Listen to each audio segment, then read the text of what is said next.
कोई भी स्टूडेंट ये बता दे कि उसने कवर टू कवर कोई बुक एकदम 100% पढ़ा है और वो फेल कर गया हो एग्जाम में, नहीं। ज्यादा जानने का ये मतलब नहीं होता है कि हम ज्यादा बुक्स रेफर करें। ज्यादा जानने का ये मतलब होता है कि हम एक ही टॉपिक 3 बार, 5 बार और 10 बार रिवाइज करें। तो ये जरूरी होगा कि हम जब भी पढ़ाई करें हम स्लॉट्स में करें। ऐसा नहीं होता है कि हम दिन भर हिस्ट्री पढ़ रहे हैं तो हिस्ट्री पढ़ रहे हैं, दिन भर केमिस्ट्री पढ़ रहे हैं तो केमिस्ट्री पढ़ रहे हैं। टाइम टेबल हमेशा 2 hours each slot with half an hour break. और हाफ एन आवर ब्रेक का ये मतलब नहीं होता है कि हम अगर लड़के हैं तो आते हैं जरा दुनिया घूम के, आते हैं जरा बाजार घूम के, और लड़कियां हैं तो चलो भाई गॉसिप कर लें, फोन उठाते हैं और किसी किसी से चैटिंग वैटिंग कर लें। A very good afternoon to one and all. I invite questions from students. मतलब यहाँ जितने भी स्टूडेंट्स बैठे हैं उन्हें अगर कोई भी सवाल हो किसी भी चीज से related. Ma'am, I just want to ask you that when we appear for some exams, we get very nervous. So how we can remove that nervousness and that fear from appearing in exam? Myself, Anchal sir. Anchal Singh, School Vivek Vidyalaya. I'll be addressing both in English and Hindi. मुझे लगता है यहाँ सारे audience को English और हिंदी दोनों आते हैं। तो आप पूछ रही हैं कि आप अपने नर्वसनेस को कैसे हटाएंगे। पहले मुझे ये बताइए, हम नर्वस कब होते हैं? हम नर्वस तब होते हैं जिस चीज के लिए हम जो काम कर रहे हैं उसको हमने शायद अपने 100% तक नहीं किया है, तभी हम नर्वस होते हैं। इसका मतलब है कि आपने प्रिपरेशन में कोई कमी रखी है, इसीलिए आप नर्वस हैं। मुझे ये बताइए, अगर आप क्लास 12 में हैं और आज मैं क्लास 8 का अगर आपको क्वेश्चन पेपर दूं, आपको पढ़ने की जरूरत होगी? आप कूद फांद के आप ऐसे भी कॉन्फिडेंटली कहेंगे कि मैं 90% स्कोर कर लूंगी विदाउट नोइंग और डूइंग एनीथिंग। व्हाई? क्योंकि यू नो। तो ये आई नो किसी भी कंपटीशन में, मैं खुद यूपीएससी क्वालिफाइड हूँ। I am 8th rank holder in Indian forest service examination in UPSC 2010 examination.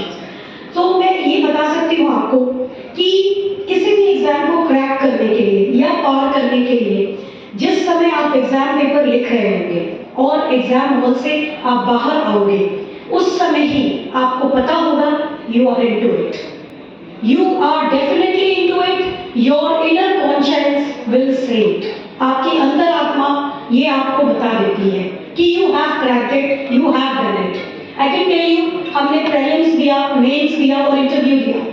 Prelims के बाद तो मुझे रिजल्ट देखने की कभी भी जरूरत नहीं थी। I was, you can say, over confident कि I am into it. Mains के बाद थोड़ा सा लग रहा था कि जीएस का एक पेपर लगता है कुछ वीक हुआ है, लेकिन फिर भी 1 से 1000 रैंक है, कहीं तो आ ही जाएंगे, फिर अगला साल देंगे, इम्प्रूव करेंगे, इस टाइप का सोच था। सो मेरा नर्वसनेस का 2 चीज है। एक कि अगर हम अभी बच्चों की प्रॉब्लम क्या है? प्रॉब्लम ये है कि अगर हम केमिस्ट्री पढ़ते हैं, सपोज हम कॉम्प्रिहेंसिव केमिस्ट्री पढ़ते हैं, एबीसी ऑफ केमिस्ट्री पढ़ते हैं, और पता नहीं केमिस्ट्री के ऑर्गेनिक अलग, इनऑर्गेनिक अलग और फिजिकल अलग। ट्रू? सब बच्चों के पास कम से कम 5 किताब जरूर होगी, जो टेक्स्ट बुक होगी वो इतनी मोटी मोटी होगी, आपके साइज से दुगनी चौगनी। मेरा ये कहना है, क्या हमने कोई भी एक बुक 100% पढ़ी? 100% अगर हमने कोई भी एक बुक पढ़ी होगी तो 60% अगर हमें उसका आ जाएगा, तो कोई भी कंपटीशन क्या 60 से 70% से ऊपर कट ऑफ है? सोच कर देखिए जो मैं बोल रही हूँ। Imagine when you are in 10th में हम बोर्ड एग्जाम में अपीयर होते हैं, हम बहुत सारे बुक्स पढ़ते हैं, टेस्ट सीरीज, क्वेश्चन पेपर, सब कुछ करते हैं, लेकिन अगर हम कोई भी एक बुक टोटल मगअप, जिसको हम मगअप कहते हैं, समझना कहते हैं या अपनाना कहते हैं, means you know it cover to cover, तो ऐसा कभी होता है क्या कि हम किसी एग्जाम में फेल कर जाए अगर हमें 100% पता है कोई बुक? तो कोई भी स्टूडेंट ये बता दे कि उसने कवर टू कवर कोई बुक एकदम 100% पढ़ा है और वो फेल कर गया हो एग्जाम में, नहीं। मेरा ये कहना है, ज्यादा जानने का ये मतलब नहीं होता है कि हम ज्यादा बुक्स रेफर करें। ज्यादा जानने का ये मतलब होता है कि हम एक ही टॉपिक 3 बार, 5 बार और 10 बार रिवाइज करें। ज्यादा तभी आपको उसमें कॉन्फिडेंस आएगा। You will be over confident कि अगर न्यूटन्स थर्ड लॉ किसी से पूछा जाए, मैं सिंपल सा पूछती हूँ, Newton's third law, I think everyone sitting here in the hall can tell me, correct? कोई भी एक इधर से खड़ा होकर मुझे बताएगा न्यूटन्स थर्ड लॉ, कोई भी बच्ची या बच्चा, कोई भी जिसको पता है कि हाँ पता है मुझे, एनीवन बताइए।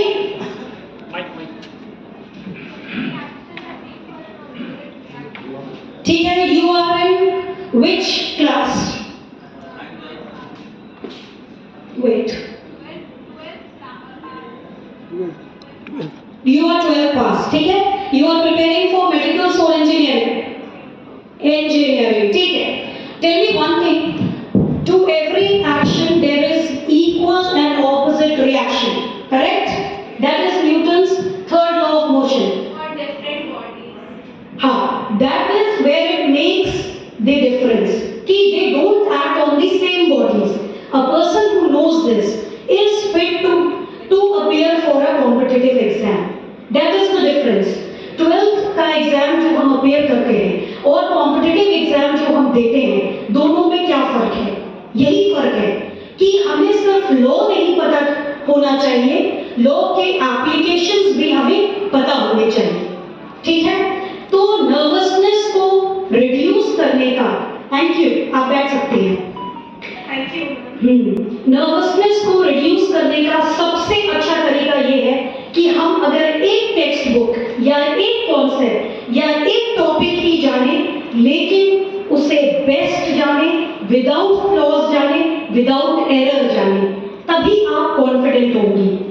दूसरा, नर्वस हम तभी होते हैं जब हमें अच्छे से कोई चीज याद ना आ रही हो। हमने पढ़ा है लेकिन हमें याद नहीं आ रहा है, तो ऐसे केस में ये जरूरी होता है। अभी जब हम 12th में होते हैं, 12th एंड +1, अभी सारे एग्जाम्स हम 1 साल या 2 साल ही दे सकते हैं, कोई भी इंजीनियरिंग या मेडिकल एग्जाम। कोई भी बच्चा नहीं चाहेगा कि हम 5 साल तक मेडिसिन का तैयारी कर रहे हैं या इंजीनियरिंग का तैयारी कर रहे हैं। So you have very limited time, that means may be 3 years in hand, where you have to prepare everything, you have to know everything, and you have to run the race and you have to win the race. तो इसके लिए सबसे important ये होता है कि हम पूरी दुनिया को एक जगह केंद्रित करें, और वो एक जगह क्या है? That is I, me and myself. Life में कम से कम एक बार अपने लिए जरूर जीना चाहिए। बहुत बच्चों को ये कंफ्यूजन है कि हम नंबर ऑफ आवर्स क्या स्टडी करते हैं। ये भी एक बड़ा कॉमन सा क्वेश्चन है। व्हाट इज इम्पोर्टेंट कि हम 10 आवर्स स्टडी करें, 12 आवर्स स्टडी करें या 16 hours, it is not important. What is important, हमने पढ़ाई कैसे की। बच्चों को मैं सिर्फ इतना कहना चाहूंगी कि अगर हम, जैसे ब्रेन की एक कैपेसिटी होती है मेमोराइज करने की, इंटरनलाइज करने की, तो ये जरूरी होगा कि हम जब भी पढ़ाई करें हम स्लॉट्स में करें। जैसे आपने देखा होगा स्कूल में जब कैरिकुलम बनाते हैं तो 40 मिनट से 50 मिनट्स का एक क्लास, एक पीरियड होता है, एक इंटरवल होता है। मतलब एक क्लास 50 मिनट्स का होगा, अगला क्लास फिर 50 मिनट्स का होगा, और हम सब्जेक्ट्स चेंज करते हैं। ऐसा नहीं होता है कि हम दिन भर हिस्ट्री पढ़ रहे हैं तो हिस्ट्री पढ़ रहे हैं, दिन भर केमिस्ट्री पढ़ रहे हैं तो केमिस्ट्री पढ़ रहे हैं, ऐसा नहीं होना चाहिए। तो व्हाट इज इम्पोर्टेंट कि अगर हम, क्योंकि हम कंपटीशन के लिए तैयारी कर रहे हैं, तो हम ऐसा करें कि अगर हम 2 घंटे का एक स्लॉट बनाते हैं, that means 120 minutes is in your hands. 120 minute इसलिए क्योंकि you need to be calculative if you are going to face a exam, a competitive exam. तो 120 मिनट्स में हम 100 मिनट्स पढ़ाई करेंगे और 20 मिनट्स हम रिवीजन करेंगे। That it should go like that only. अब क्या है, जरूरी नहीं है कि हम 100 मिनट्स फोकस्ड पढ़ाई कर ही सकें, so that is not a problem. लेकिन अगर हम 120 मिनट्स पूरा पढ़ाई कर रहे हैं, अगर हमने उसमें 60 मिनट्स पढ़ाई की और 60 मिनट्स हमने उसमें रिवीजन किया, तो भी वी कैन वर्क आउट। अब क्या होता है कि लोग समझते हैं कि हम पहले माने केमिस्ट्री कंप्लीट कर लेंगे, उसके बाद फिजिक्स करेंगे, उसके बाद बायोलॉजी या मैथ्स जो भी हमने लिया है करेंगे। तो बच्चों का क्या रहता है, एक महीने में पूरा ट्रिग्नोमेट्री पढ़ गए, एक महीने में पूरा ज्योमेट्री पढ़ गए, ऐसा है। ऐसा केवल हम कोचिंग क्लासेस के लिए छोड़ दें।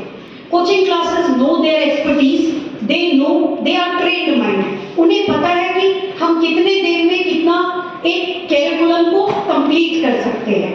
लेकिन कोचिंग क्लासेस को अटेंड करके या अपने +2 के एग्जाम्स को क्वालिफाई करके हम केवल अपने नोटबुक्स और बुक्स में सारी चीजों को भर लेते हैं।